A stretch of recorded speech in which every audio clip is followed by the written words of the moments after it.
Hello YouTube, I am back for good.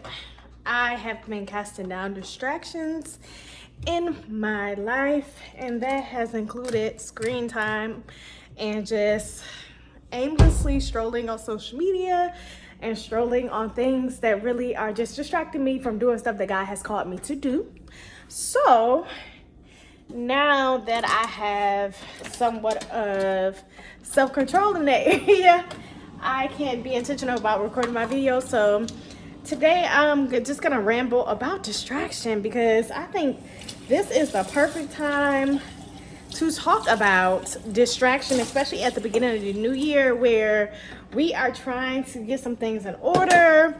You know, you're trying to be intentional about the start of your new year, and I feel like new year is the time where we start a lot of goals and then we end up not finishing them because we're really doing rituals, right? We're really just, oh, it's a new year, I want to lose 15 pounds, and we do it for a little while and then we fall right back off. And it's like a ritual because it's a known thing among many different people, many different cultures across the world, across the United States especially.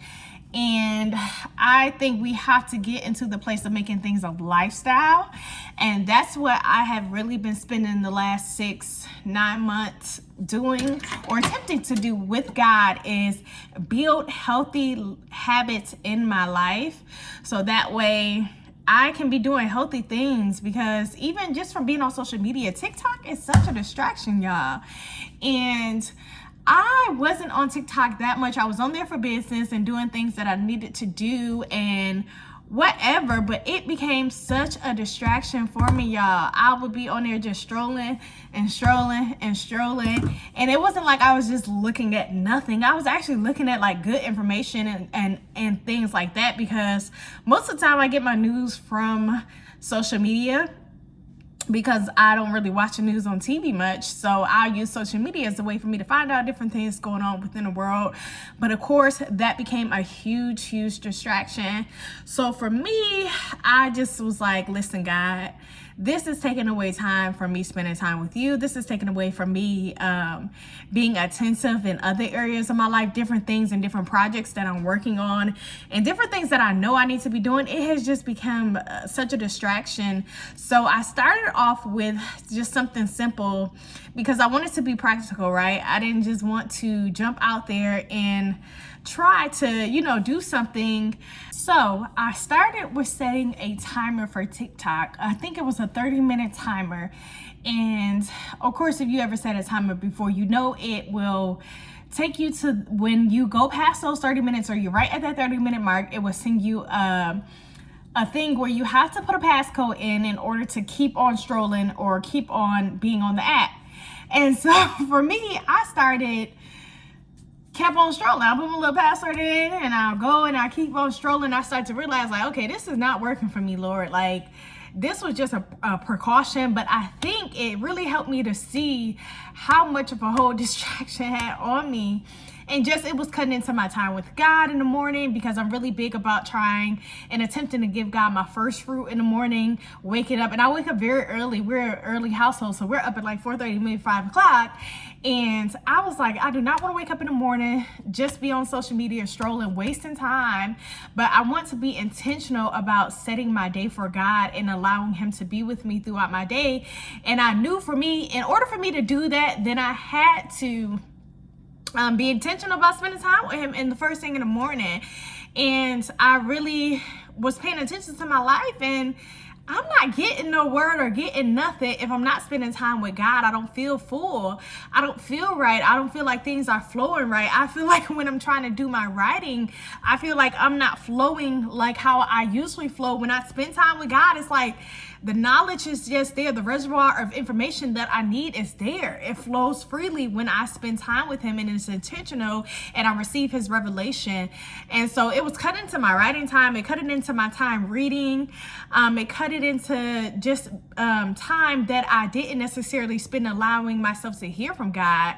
And I noticed me putting that timer, that password on my TikTok at that time helped me to feel convicted. It helped me to see like, hey, listen, like, you are still stepping over this boundary. Even though you have said it, you are now stepping over this boundary. So I had to make a conscious effort to just say, you know what, I'm just going, during this time, during the last 2 weeks while the kids have been on break from school, I just like, you know what, I'm just gonna be intentional about not doing a social media break. So I'll pop in on my Instagram here and there because Instagram doesn't have a hold on me.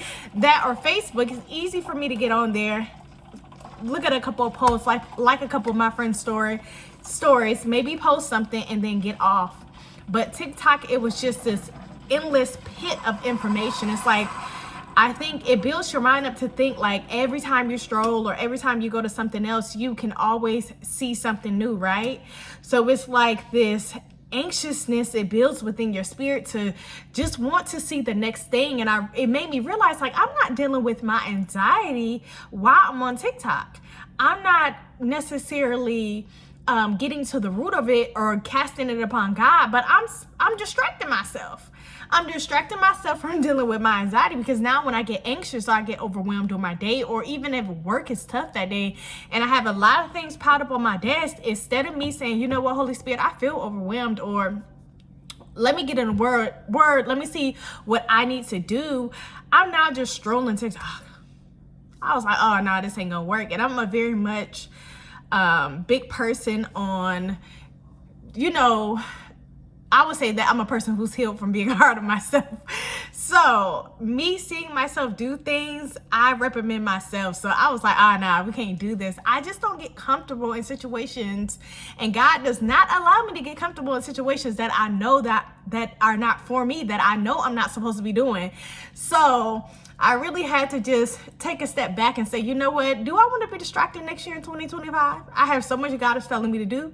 I have so much that I still have to do. I have so much that me and my husband want to do. Like, do I really want to be distracted? Not even just do I really want to be distracted, but do I have time to be distracted? No, I don't. I don't at all. And so casting down distraction has been the forerunner of my life right now. And it has been going well.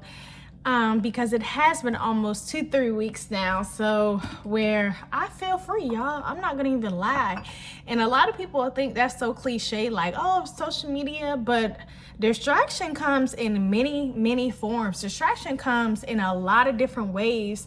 And for me, being someone that has been healed from something that has been addictive, like drinking, that rolls over in your life in different facets. So for instance, if you're used to drinking all the time and you go through rehab, or you go through a season of being sober where God delivers you, or you're a smoker or whatever it is, sometimes you have some addictive traits, and those addictive traits, or those spirits that are behind those things, want to find new ways to attach to different places in your life. And so addiction can show up in food, addiction can show up in what you're watching, addiction can show up in over exercising, or just being obsessed with something to distract yourself from dealing or coping with the emotional reasonings behind why you have those addictive traits in the first place, which sometimes they can be genetic, but that's a whole nother thing as well. And so because I know I'm more predisposed to certain things because of my family history and because of places God has delivered me from, I don't try to get attached to anything that's not attached to God, because it's just too time consuming. It's too much to handle. It's too much to keep up with. And one thing I learned about myself is I do not like to be in control of things. If I feel like God is not operating through me in something, I don't want to do it, because it's just too much responsibility. It's too much weighing on my shoulder for me to do that. So for me to be the head of any situation or head of something, God has to be the head of me. And so distraction has been something I have really been tearing down in my life. And I'm even trying to get my family on board, getting my boys on board, getting my husband on board, and just try to really get them to understand the importance of why we don't have time to be distracted in this season.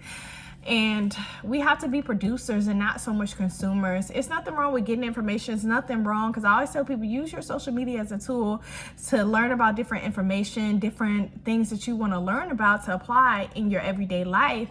But do not become so consumed with watching things that you never actually do them, that you never actually get out there, you never actually try.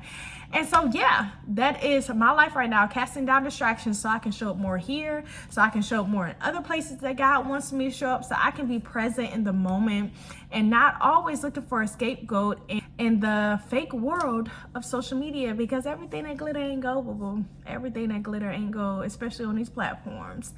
And that's a whole nother thing too, being careful about who you follow, what you watching, because one thing I learned about TikTok will have you acting like you a gossiper. You don't even gossip in your normal day-to-day life, but you don't watch somebody's story on TikTok, and then next thing you know, now you talking about what she done did and why she shouldn't have did that and why he shouldn't have did this and blah blah blah, and you getting caught up in a situation you don't even really know what's going on. And then a couple seconds later, a couple minutes later, you see a whole nother video about the same topic saying a whole different another point, another different scenario.